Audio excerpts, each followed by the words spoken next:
Merci. Comme on vient de me présenter, je suis Monseigneur Sébastien Joseph Muyengo, comme j'aime le dire, par la grâce de Dieu et la volonté du Saint-Siège, évêque du diocèse d'Uvira. Diocèse comprenant entre autres la commune rurale de Minembwe, étendue sur les 3 zones pastorales et territoires administratifs de Fizi, Mwenga et Uvira, dans la province du Sud-Kivu. Nous venons d'apprendre la nouvelle de l'installation officielle des autorités administratives de la commune, de la dite commune, le 28 septembre 2020.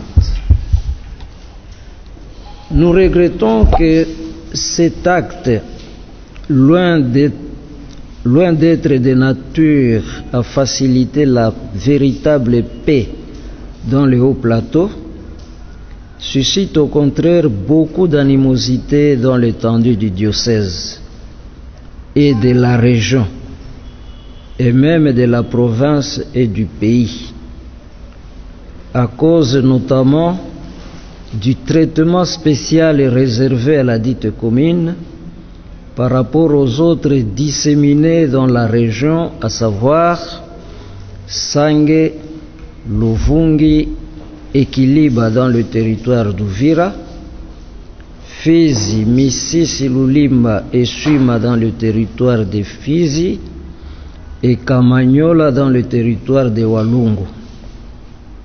Et nous constatons que le territoire de Mwenga n'en a aucune.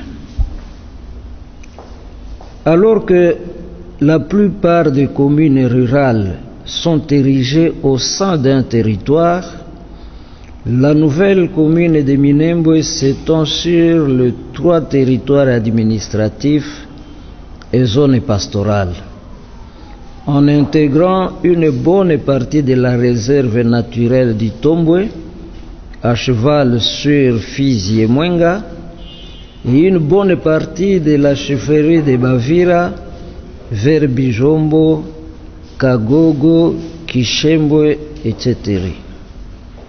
Sans oublier de signaler que la République compte 250 communes rurales, parmi lesquelles, à notre connaissance, seule celle de Minembwe pose problème. Dieu seul sait pourquoi. Pour nos populations, la commune de Minembwe est le dernier coup du maître après l'échec du pouvoir du RDC, du Rassemblement congolais pour la démocratie, RCD, de créer tout un territoire dans la province pour nos frères Banyamulenge, identifiés comme des Congolais d'origine rwandaise et d'ethnie Tutsi. Hier, c'était la question de la nationalité. Aujourd'hui, c'est celle de la terre. Mais si on peut attribuer la nationalité à qui la demande et la mérite, on ne distribue pas la terre sous n'importe quelle condition. Aussi, plutôt que parler de communes rurales, nos populations considèrent qu'il s'agit ici de terres ou territoires occupés par défi, ce qui constitue une humiliation pour elles.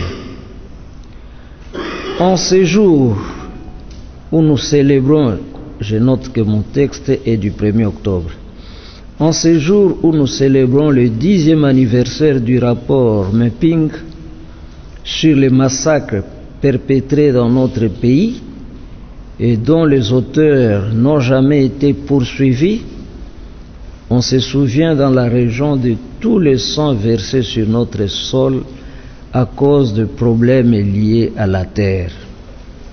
Les massacres d'un prêtre, des séminaristes, religieuses et laïcs à Kasika, les femmes enterrées vivantes à Mwenga, les massacres de Makobola, Katogota, Kavumu et j'en passe. L'on comprend en même temps l'agenda caché derrière toute cette cérémonie organisée à l'occasion de l'installation des administrateurs de la commune de Minembwe. Comme cela n'a jamais été fait ailleurs, avec toutes ces autorités, tant au niveau national que provincial, et même de l'armée, ayant rehaussé de leur présence l'événement, couronné par la présence de l'ambassadeur de la plus grande puissance du monde sous les drapeaux des Nations Unies. Ce qui donne raison à ceux qui parlent du complot international contre notre pays. Avec nos populations, nous nous posons dès lors ces questions. Il y en a 5.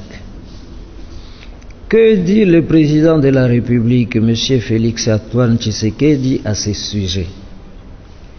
Va-t-il continuer à affirmer qu'il n'y est pour rien dans cette situation parce qu'elle date d'avant son arrivée au pouvoir?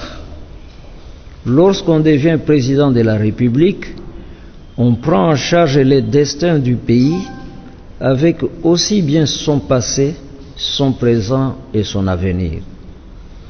Concernant la commune de Minembwe, on ne cessera pas de s'interroger sur la responsabilité du président Félix Tshisekedi quand on sait que le maître d'œuvre de l'entreprise est celui-là même qui est à la tête du ministère de la Défense et des Réformes institutionnelles depuis le règne de son prédécesseur jusqu'au sien.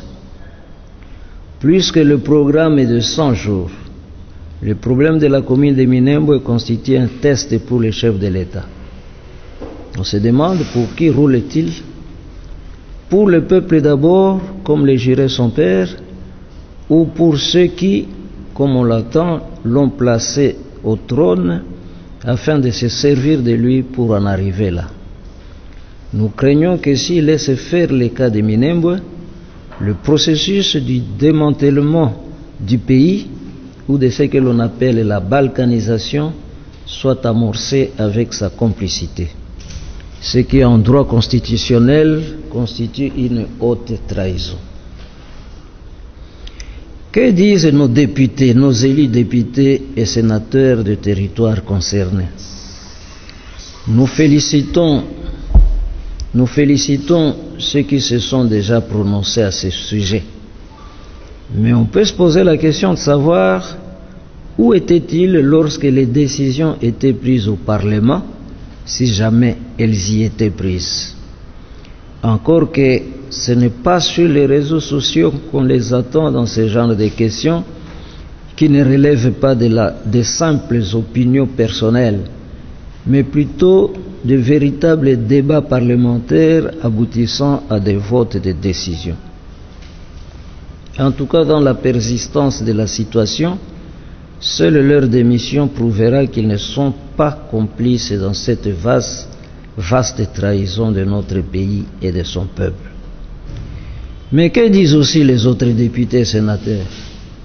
Ont-ils choisi de sacrifier l'intégrité du territoire en vue de sauvegarder leur pouvoir en montant dans les trains des vainqueurs?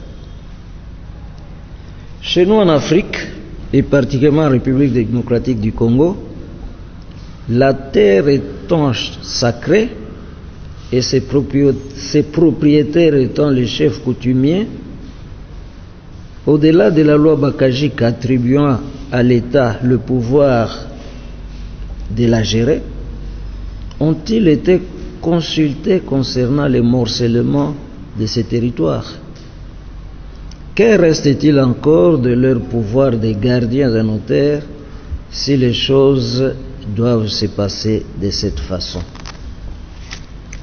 De l'ONU et son Conseil de sécurité, que pouvons-nous encore attendre, espérer, concernant la question de la paix véritable dans le haut plateau de Fizi, Mwenga et Uvira? À moins de ne pas connaître les populations habitant ici, sont-ils convaincus que c'est cela la voie juste pour parvenir à une paix véritable dans cette partie du pays? Enfin, Que disent nos frères Banyamulenge? Après tous ces chemins de dialogue pour la réconciliation et la paix que nous avons parcourus tant au niveau civil, les conférences, ateliers, réunions, au niveau religieux, rencontres, prières écuméniques et dialogues interreligieux, au niveau politique, dialogue intercommunautaire, dialogue intracommunautaire, etc., etc.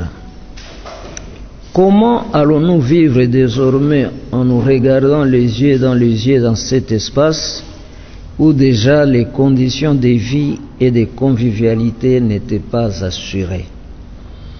Dans sa dernière encyclique intitulée Fratelli Tutti, tous frères, le pape François nous appelle à la fraternité, à l'amitié sociale qui passe par l'accueil des uns des autres, qui évite l'exclusion des autres. Nous pouvons vivre dans la paix les uns aux côtés des autres dans ces grands et beaux pays que Dieu nous a donnés, sans nécessairement marquer chacun son territoire. Ayant choisi dans notre diocèse comme thème pastoral de cette année 2020-2021, je vous laisse la paix, je vous donne ma paix, Jean 14, 27, nous en appelons à la responsabilité des uns des autres quant à ce qui peut surgir comme troubles, violences, voire guerre dans la région. Pour nos populations de base particulièrement, nous les appelons au calme et à renoncer à toute voie de violence pour privilégier davantage celle du dialogue qui reste un processus toujours lent et difficile, mais dont les fruits sont la paix, le pardon et la réconciliation. Avec mes prières et ma bénédiction apostolique, donnée à Kinshasa le 1er octobre 2020, 10e anniversaire de la publication du rapport Mapping, j'ai dit et je vous remercie.